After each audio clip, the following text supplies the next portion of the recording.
మనం బాగా కడిగేసినాక మట్టి అంతా తీసేసినాక బాయిల్ చేస్తాం కదా, బాయిల్ చేసిన తర్వాత పల్లీలు వాడుకున్న తర్వాత ఈ షెల్స్ అన్నమాట. ఇవి బాగా ఎండబెట్టేసిన తర్వాత ఇవి నేను ఒక పిడికెడు కంటే ఎక్కువ తీసుకున్నాను.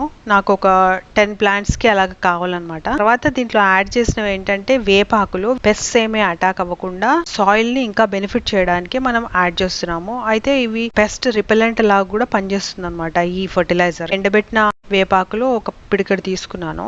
అలాగే పెసర్లు చాలా మంచిది అనమాట. అలాగే దీంట్లో ఫ్లాక్స్ సీడ్ వాడుతున్నాను. సో ఇవన్నీ ఆర్గానిక్ న్యాచురల్ కాబట్టి మరీ ఎక్కువ యాడ్ చేయట్లేదు.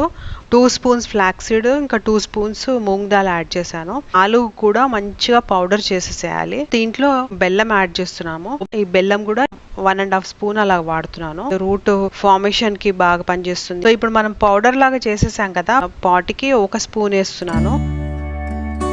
ఎండాకాలంలో సైడ్ ఎఫెక్ట్స్ ఏమి కూడా వీటికి రావన్నమాట. సాయిల్ టైట్ అవ్వకుండా కాపాడుతుంది. సమ్మర్ ఫర్టిలైజర్ లాగా పనిచేస్తుంది.